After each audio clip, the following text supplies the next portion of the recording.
আমি মৌসুমি, আমার বাড়ি কাঁথিতে। তোমরা আমাকে অনেকে চেনো আবার চেনো না। এই ভিডিওটা আমার ফ্রেন্ড লিস্টের বাইরে যাবেই যাবে, এই কারণে আমি আমার নাম আর লোকেশানটা তোমাদের সাথে শেয়ার করে নিলাম।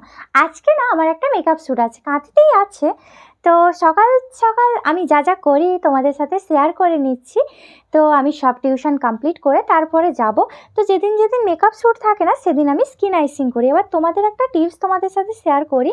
তো যারা আমার ভিডিও দেখে স্কিন আইসিং করা শুরু করেছো না, তাদের আমি একটা টিপস দিতে চাই। বরফ সরাসরি মুখে কিন্তু ঘষবে না, ওতে কিন্তু স্কিন প্রচণ্ড ড্রাই হয়ে যেতে পারে। ওই জন্য আমি যেমনটা নেই না স্কিনে, সেই রকমই নেবে। আর খুব হলে মানে একদম জলকে বরফ বানিয়ে সরাসরি নিলে ওটা কিন্তু স্কিনে প্রচুর ক্ষতি করে। ওই কারণে আমি যেমনটা ইউজ করি পুরো তেমনটা ইউজ করবে। তো আমি সব টিউশন কমপ্লিট করে তারপরে আমি বের হব আমার কাজে। তোমরা জানো আমি দুটো দিক ব্যালেন্স করে বেরোই। তো সেদিন আমার শ্যুট ছিল কাঁথিরই একটা জায়গায়, তবে এই ফার্স্ট আমি ওই জায়গাটায় যাচ্ছি, কাঁথির অযোধ্যাপুর পেরিয়ে মঞ্জুশ্রী হলের কাছে। তো আমি যেতেই দিদি তো খুব খুশি। আমার সাথে অনেক দিন থেকে কাজ করার দিদির ইচ্ছে ছিল, শ্রেয়াদি। এবার ফাইনালি আমাকে পেয়ে গেছে, আমার টাইম হচ্ছিল না। তো যেতেই না আমাকে কোল্ড ড্রিঙ্কস দিল, চকলেট দিল। এবার চকলেটটা আমি তখন খাইনি, চকলেটটা রেখে দিয়েছি, পরে খাবো। আর কোল্ড ড্রিঙ্কসটা দিতে আমি খেয়ে নিলাম, দিয়ে ফ্রেশ হয়ে গেলাম। আর তাছাড়া হচ্ছে গিয়ে তো তারপরে আমি লাঞ্চ করে নিলাম বিরিয়ানি। আর তাছাড়া আমি না ডেয়ারি মিল্ক চকলেট তেমন বেশি পছন্দ করি না, ওই জন্য খাই, যেহেতু ভালোবেসে দিয়েছে। তো ভালোবেসে যখন কেউ কিছু আমাকে দেয় না, আমি সঙ্গে সঙ্গে অ্যাকসেপ্ট করে নিই।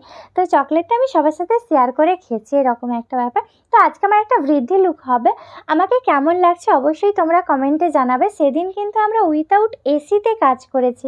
তো আমাকে শ্রেয়াদি আগের দিনই বলে দিয়েছিল, জানো তো মৌসুমি, আমার না এই নতুন মানে পার্লারটা পুরোপুরি নতুন আমি নিয়েছি জায়গাটা, ওই কারণে ভাড়া নিয়েছি, ওই কারণে না এসি সিস্টেম এখনও আমি করে উঠতে পারিনি। আমি বলছি হোক ঠিক আছে, কোনো সমস্যা নেই, আমি চেষ্টা করব ম্যানেজ করার। আর ওই আর কি, গরমে ফ্যান টোটালি অফ করা যাচ্ছিল না, গুমোট হয়ে যাচ্ছিল। তো ফ্যান চালিয়ে যতটুকু যা হেয়ারস্টাইল করা যায় আর কি।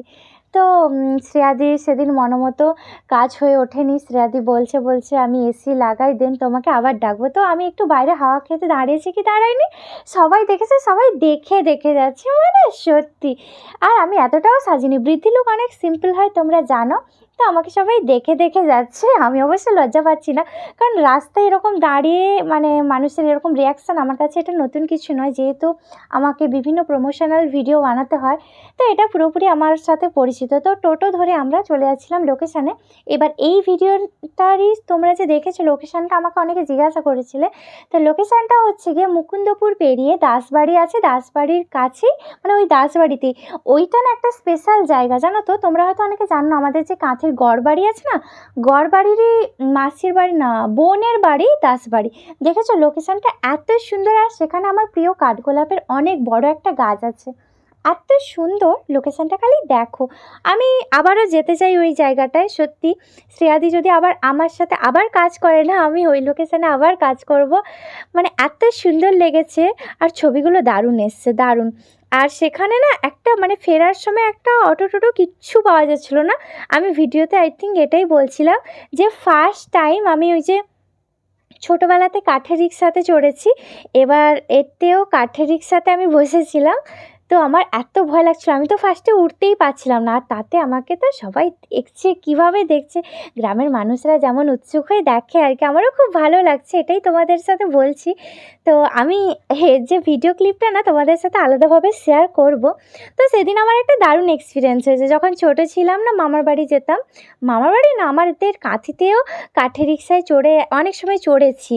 এবার যখন সুপার মার্কেট থেকে সেন্ট্রালে আসতাম, বাড়ি আসতাম, তখন কাঠের রিক্সায় চড়েছি। কিন্তু আমার এতগুলো বছর পর আবার কাঠের রিক্সায় চড়া, তো ওই জায়গাটা অনেক সুন্দর। আর তোমরা বিশ্বাস করবে কি না জানি না, সেখানে না ধানের মাচা যেটা বলে না, মানে যেখানে ধান তুলে যে রাখে না কৃষক, ওইগুলোও আছে। আর সেখানে মাটির ঘর ভরে ভরে আছে, মানে এত সুন্দর জায়গাটা, লোকেশানটা জাস্ট ওয়াও। এবার অনেকে বলে না যে মানে অনেকে নাক ছিটকায়, গ্রাম নোংরা জায়গা, কিন্তু সেখানে এত পরিষ্কার পরিচ্ছন্ন, একটাও নোংরা নেই। আমাদের বরং এইসব জায়গাগুলোতে না, এখানে চিপসের প্যাকেট, সেখানে কুরকুরের প্যাকেট।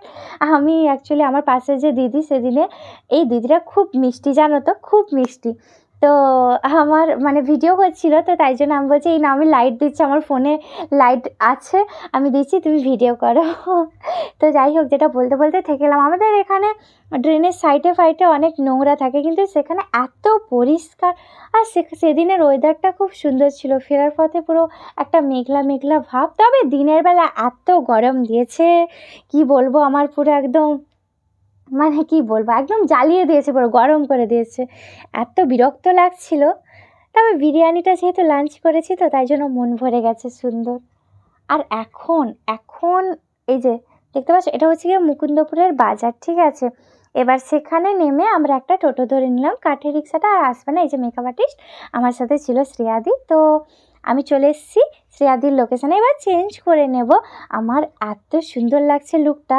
আমার যে সেদিনের সিনেমাটোগ্রাফার তারই স্কুটির লাইট আমি আমার থোবড়া দেখছি। তো আমার চুল টুল বেঁধে আমি আমার পার্টনারের সাথে বেরিয়ে পড়েছি।